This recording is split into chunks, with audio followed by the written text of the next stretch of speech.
Hi, everyone. I'm Susie Gitzig, Marketing Director at Dell Technologies and a passionate leader of empathetic, high-performance teams.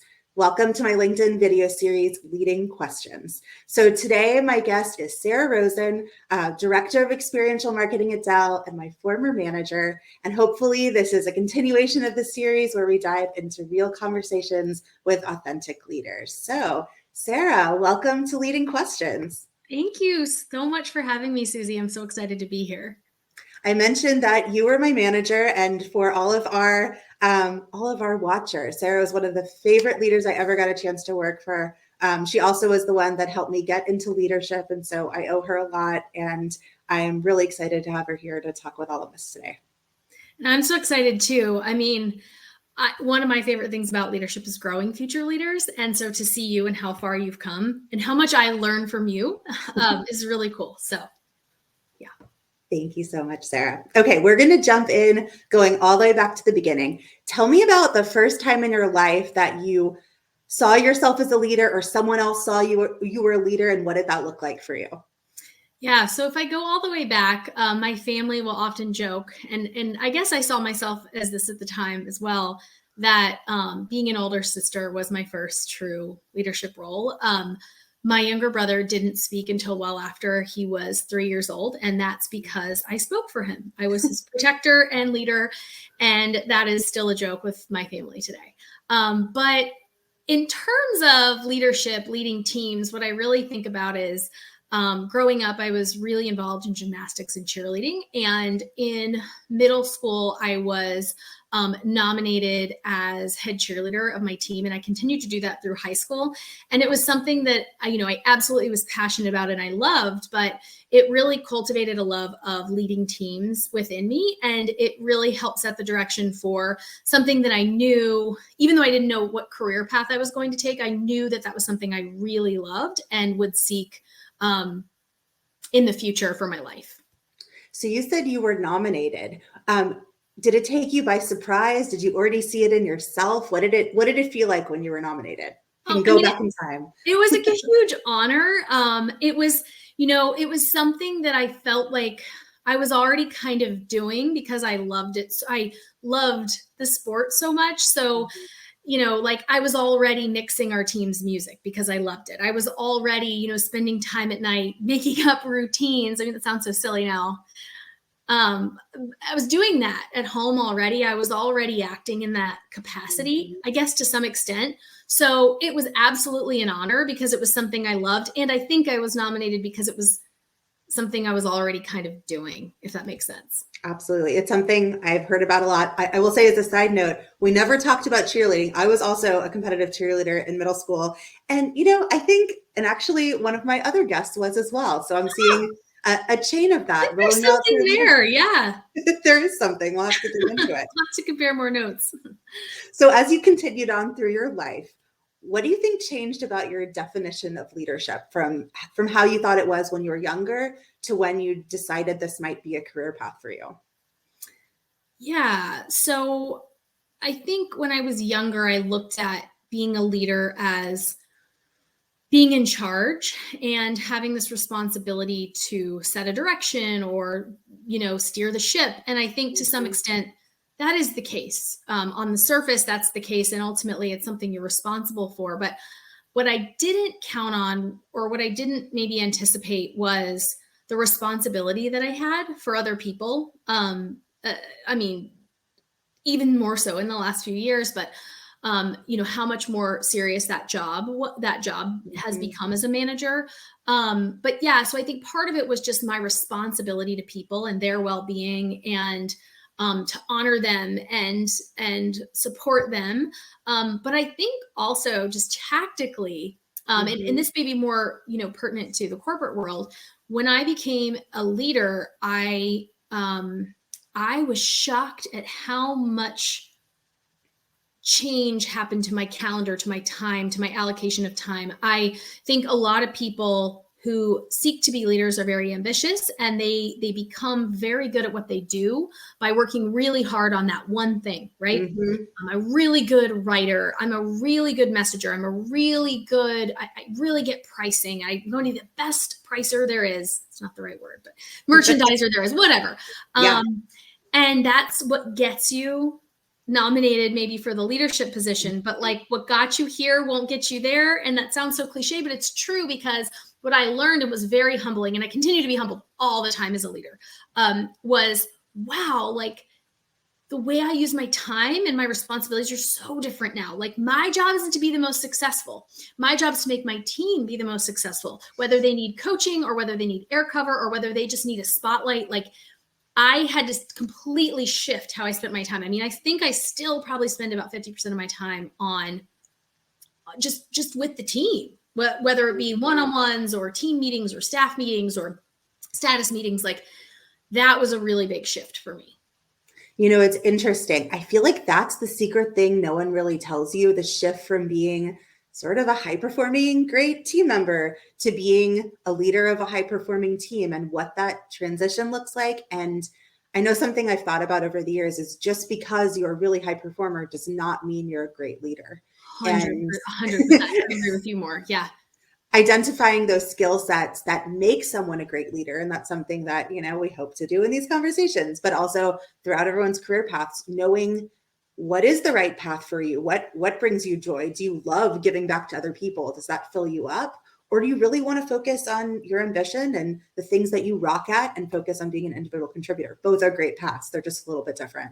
They're different. And there's not, one right answer, but it is, again, I just go back to it's very humbling, because I was really good at this thing. And at the beginning of being a leader, like you're not. You can't be. It's like a very formative change. I mean, I almost like it's different than having children, but I think of it as similar to that path of like going from being just this one person to now being responsible, for a team. And it's a tough transition. I mean, I love it now. I'm so happy to be doing it. It's just, it's a big shift.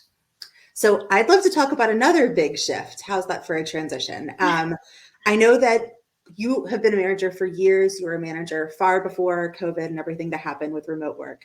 I'm really interested in what that transition was like for you and your team. How did you pivot, and what were the things that you grappled with when we entered that period? I think I just had this moment where I realized how much what I did mattered. And I don't just mean you're always responsible for the energy you bring into the room. You're always responsible for how you conduct yourself and how you care for your team and how you show up. And that doesn't change, but you're kind of it. Like they're not, your team's not necessarily meeting with your level ups or your peers or their executives. They're not hearing from them in the same cadence. They're not seeing them in their natural environment. They're only getting these kind of video messages or once a quarter AHODs. It's not the same. And I think I just really had to do some reflection on myself to say, look, like I can't control everything, and I have to be honest, I have to be authentic, and I have to make what they have going on okay. Like we're human beings first. So I tried not to shy away from having my kids in the frame, because that was my life. I did block hours a day on my calendar because I knew that if I did that, they would do that. Even as late as this summer, or going back, maybe last summer, sorry. I realized people weren't really blocking vacation on their calendars. And I was like, that's weird. Like I always take 2 weeks off in the summer. I always take 2 weeks off at Christmas. Like we should be doing that. But I think that to some extent, like I needed to be that role model. So instead of willy-nilly putting those on my calendar a couple months before, like I sat down at the beginning of the year and I put all the vacation on my calendar and I blocked all the days that I wanted for appointments, even if they weren't exactly right.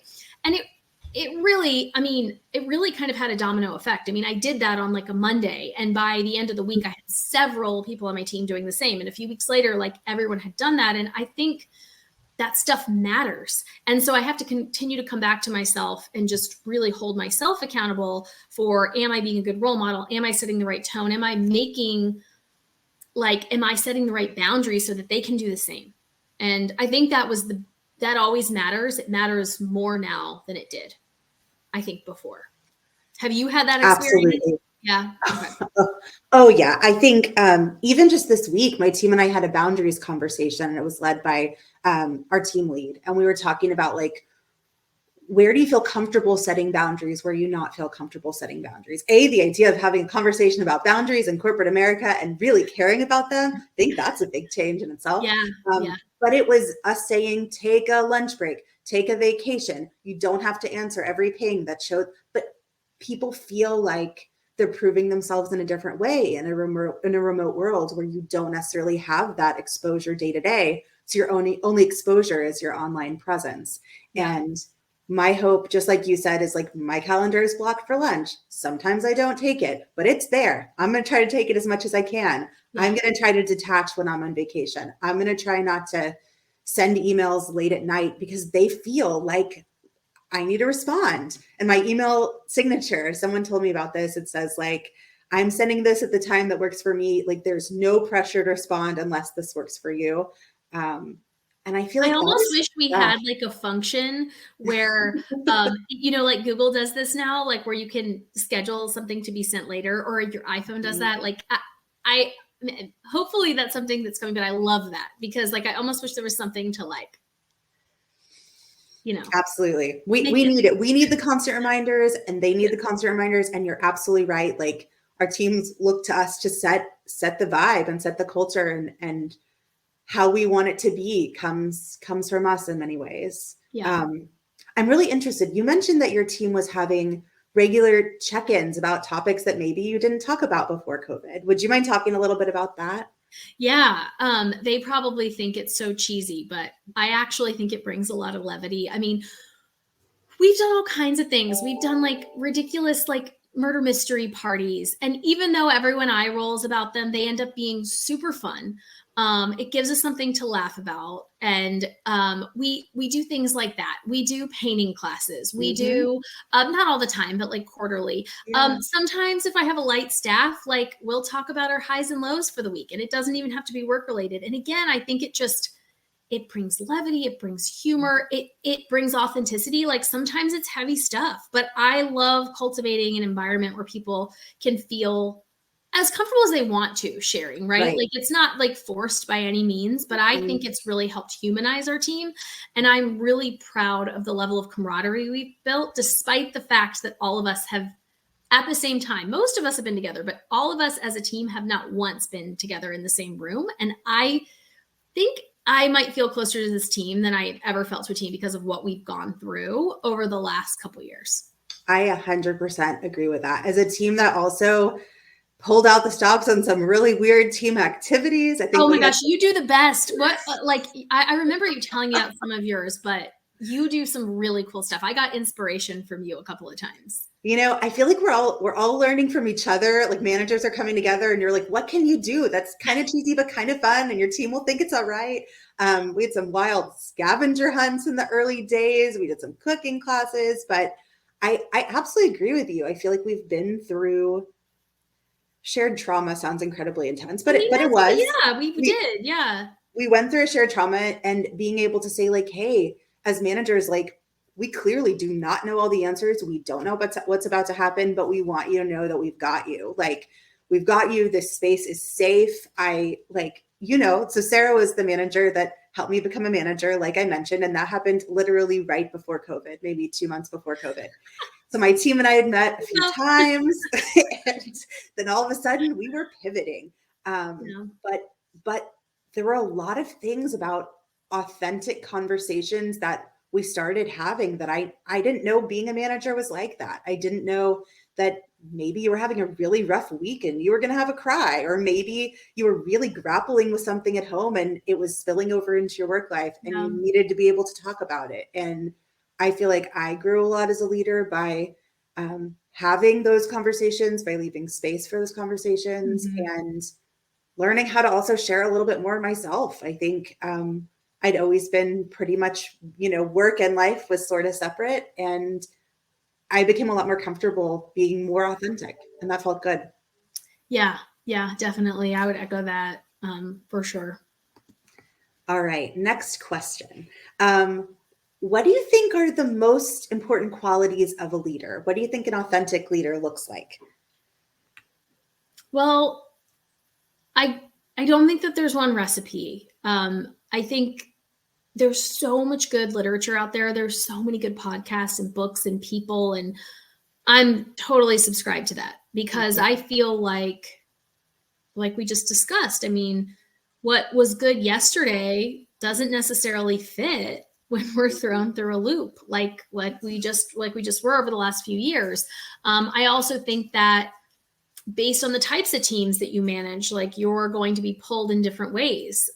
Sometimes you're dealing with building a new team, and that's very different than, working with a team of people who tend to be really happy and doing what they love. And so your needs are going to be different. So I do love staying on top of, reading and always being a student of leadership.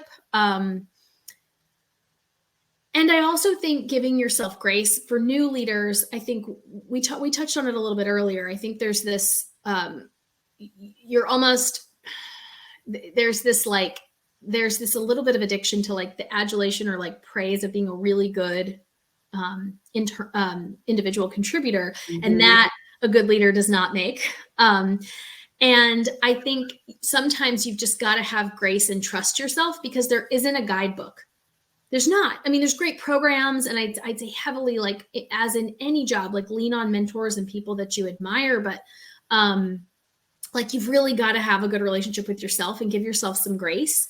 And that kind of leads to my last point, which is like really be authentic to yourself. While I have great role models and people that I really admire, and I ask myself, like, what would this person do in this situation? I think ultimately we know, like, especially for some of the softer issues, like a team member having a tough time, or even just making a tough call. Like it feels like we don't know the answer, but oftentimes we do know the answer.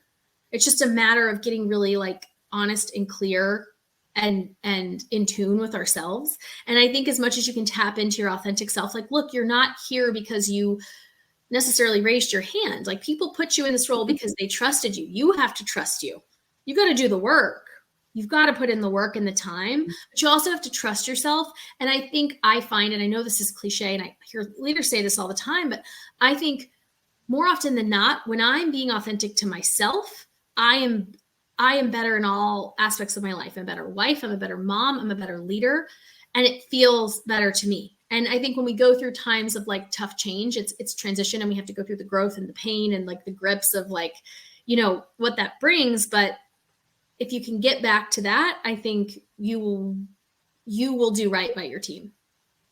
I think that's a perfect way to end it, Sarah. I think as leaders, we will continue to strive to be authentically ourselves and then bring that authenticity to our teams. Absolutely. Well, hey, thank you so much for having me. I've really enjoyed it. Thanks for including me in this series.